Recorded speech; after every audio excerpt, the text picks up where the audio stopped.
Hello, Facebook fans and YouTube fans of DX Engineering. It's Friday afternoon here in the Eastern time zone of the USA. It's time for the weekend special here at K3LR. And today we are going to talk about front to back ratio.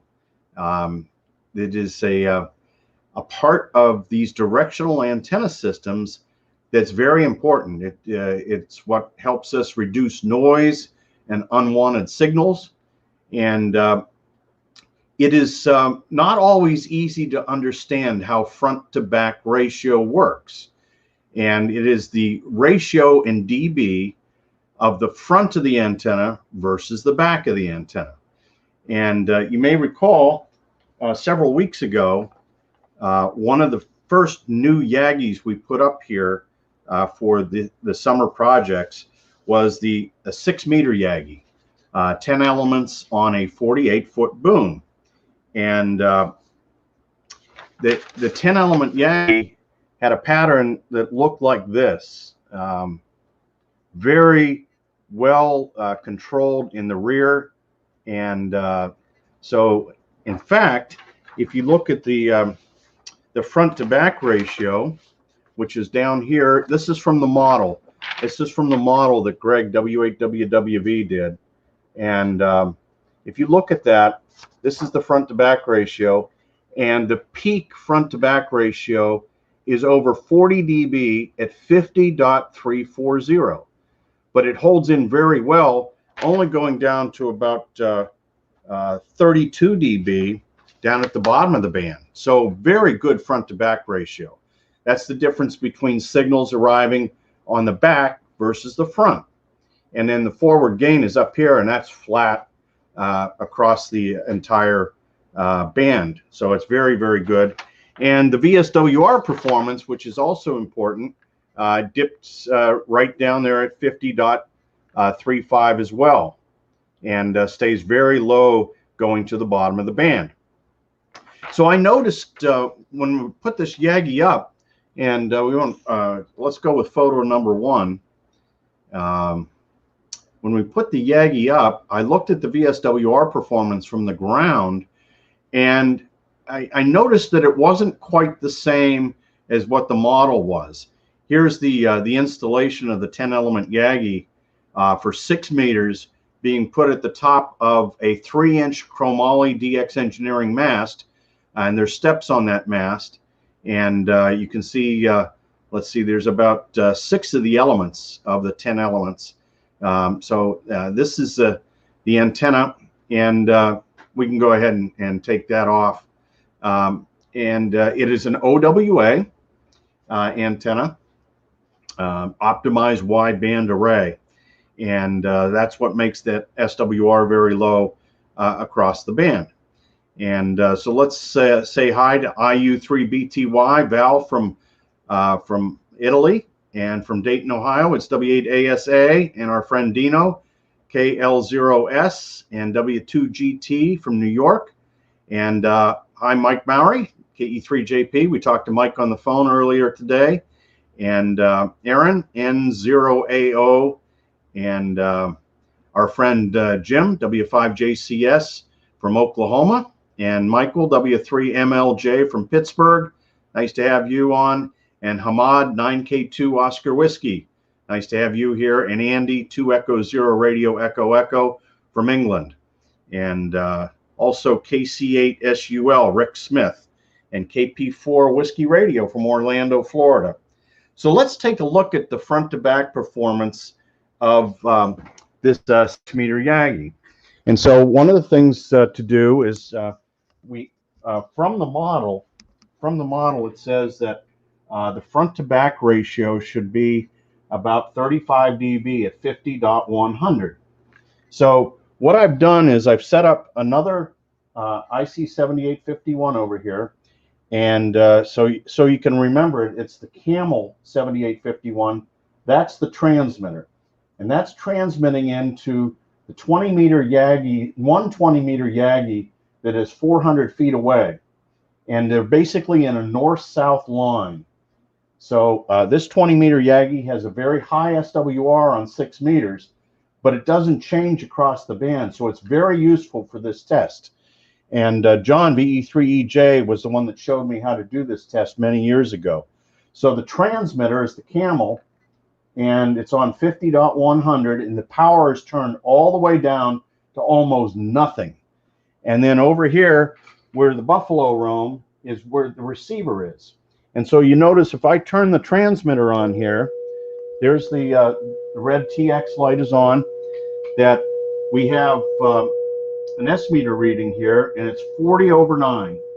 And I know that the S meters on the ICOM radios are very accurate. Once you get over S9, they are very accurate.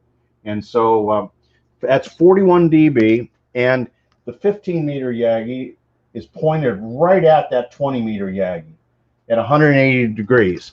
So let's take, and we're going to move the 15 meter Yagi 180 degrees out, which will show us the front to back.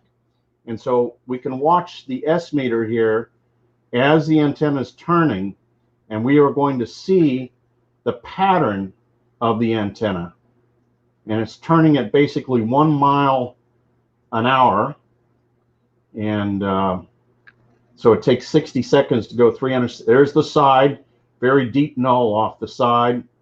And they came up a little bit and back, and resting at about, we're getting close, but we're not quite off the back yet.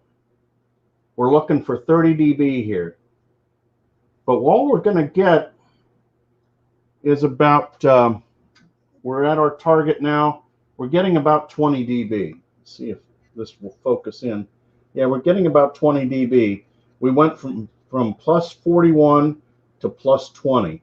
So a little disappointing. So let's turn the transmitter off, and let's go hunting for that maximum reading. The model said that we should have over 40 dB. So well, let's go up to 50.3 and see what the front to back is there. And I can tell you that the front to back, or the signal off the front of the antenna, never changes. It's always 41 dB, no matter what frequency we're on. So let's take a look now. We have the Camel transmitter is all set at 50.3, the Buffalo receiver at 50.3. Let's see what the front to back ratio is. Well, it's a little better. Not much, but a little better. Let's see if we can get in there. It's about plus 18. So it improved a little bit. That's a good start. So let's take a look at another frequency, and let's go up to 50.4. How about 50.45? 50.45. And so both radios are now at 50.45 on the money. And again, we're looking at the back of the antenna at 0 degrees. Okay, so we'll turn the Camel transmitter on, and it's on. Go over here, and the front to back has improved. Now it is about 25 dB, because it's plus 15, maybe even a little better. It's closer to 30 dB here. So it's getting better. And the maximum was supposed to be at 340, but clearly it's higher in the band. So let's go up to 550. So we'll take the Camel transmitter up to 550, the Buffalo receiver up to 550, and let's take a look at the front to back here. Oh, wow. Look at that. It's now under S9. There it is. There is our peak. There is our peak, because I'm going to show you when we go above it what happens, but it is better than 40 dB at 550. Better than 40 dB. And I actually think from measurements I made earlier that the peak might even be up at 575. But if we go to say 50.700, so we take the Camel to 50.700, the Buffalo to 50.700, and let's take a look at the front to back here. We're back to about 22 dB. about 22 dB on the meter, and because we're about plus 18 there. So clearly the front to back is higher in frequency than the model. If we go to 575, let's dial in 575, and there we are on 575, and you can see, look at that front to back. I mean, that, you talk about that's 45 dB at least. Sometimes it's even better than that. And what the reason that it's floating around is because there's wind up there, and the elements are moving just slightly, but we're right in the null there. I mean, it is clearly a that is where the peak is, 575. And so let's just check and make sure the front hasn't moved. And so we will now rotate the antenna so that it is pointed right at the 20-meter beam. And you're going to see here comes the side lobes as we're coming through 23 degrees now. And there are the side lobes. And we're coming up on what will be the 90-degree side null. And that'll be very visible. And then we're going to come up on the front of the antenna. And we're getting closer to the front. Now plus 30, now plus 35, plus 40, plus 41. So there you go. That's the front. And so we have achieved over 40 dB of front to back. However, that was not the design frequency. The design frequency in the model was 340. So what happened? Well, here's what we think happened. When you put elements over a boom, so the boom is going this way, the elements are perpendicular to the boom. When those elements start coming closer to the boom, there's a capacitive effect. And we try and account for it by making the elements longer. So we have a correction factor that we always use. We come from the model, because the model doesn't have the boom in it. We come from the model, and we always make the elements 0.5% longer to take into account that capacitance between the element and the boom. And where did that come from? That came from our good friend Frank, W3LPL, who has used that correction factor for many years to build his antennas on 10 meters and 15 meters and 20 meters. And we use that correction factor here all the time. And everything comes right in. In this case, we should have used 1%. We didn't know it because the capacitive effect is different on 6 meters than it is on 10 meters. And so the shift is about 235 kilohertz. So the antenna has a front to back that is greatest 235 kilohertz higher than where the model is. And so to shift that back down, the correction factor should have been 1%. And to add that 0.5%, we're talking about adding 1/4 of an inch on each tip. Each tip. 1/4 of an inch moves at 235 kilohertz. Isn't that amazing? You know, that's why VHF antennas are very hard. Everything interacts in there. And of course, this 10-element 6-meter beam is 14 feet above the 7-element 15-meter beam. So Greg's going to take a look and see if there's any interaction between the two Yagis as well. But that's the story on front to back here at K3LR. And so let's see who else is on. We got KD2NWT, Luis, and UA4HTT, and VE7HHS, and IT9IDG. And Lou, he loves his new DX current balun from DX Engineering. So hello to you, Lou. And let's see, John says, great demo of the front to back antenna physics. A good front to back sure trumps power output in the station performance for the buck. Thanks, Kilo Bravo 3 Hotel. Also, Klaus is on from Germany, Delta Lima 1 Kilo November Oscar.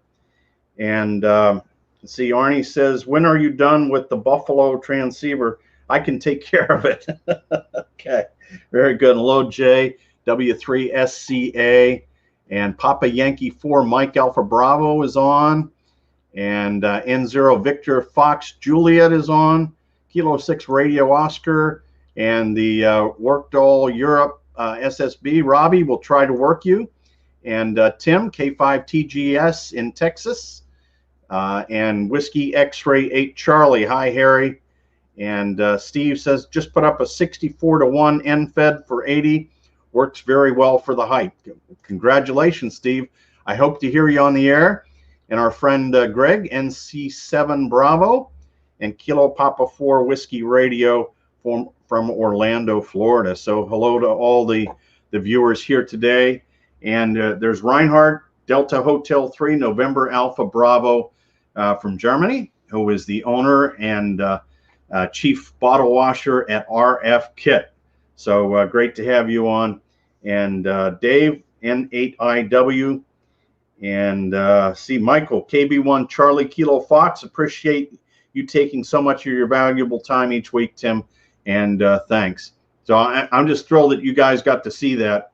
I'm very fortunate to have a test set up here that I can show you things like front to back ratio. Of course, this is normally the 15 meter, the two stations that we use on 15 meters here at K3LR. So it worked very well. And I hope maybe you got to learn a few things as well. So we'll stand by if there's any questions. And lots going on this weekend. The Texas QSO party, the Alabama QSO party, the first class CW operators are having an open QSO party on CW. You got the Workdoll Europe SSB. You also have Ohio State Parks on the air. And go to ospota.org for more information. So there's lots of activity on the Ohio State Parks. They'll be on 20 meters and 40 meters and 80 meters. And I believe they start at 10 o'clock Eastern time and go till 6 p.m. But check the times on ospota.org. And there's Glenn, Kilo Echo 8 November Golf Victor, checking in from Cuyahoga Falls, and Perry, Victor Echo 7 Delta X-Ray, and let's see, Butch, WA4 Radio Delta X-Ray, and Danny, K5 Fox Delta Radio, and Toby, we really appreciate you taking so much of your valuable time, and thanks very much for watching, Toby, and thanks very much for your support and your husband's support of DX Engineering. Yes, Toby, it's also the ARRL VHF contest starting at 2 o'clock tomorrow afternoon and going till 11 p.m. Eastern time on Sunday nights. So lots of activity on 6 meters, 2 meters, 1¼ meters, 70 centimeters.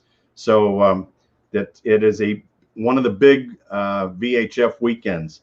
There are 4 real big VHF contests, 3 of them from the ARRL, and 1 from CQ magazine.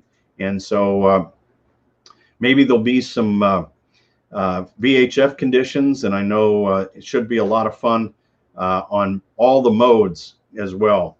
So that's what we have for this session of the weekend special. I hope you all get on the radio, have fun, and enjoy this, the best hobby in the world. And thanks again for your support here at DX Engineering. So 73 from K3LR.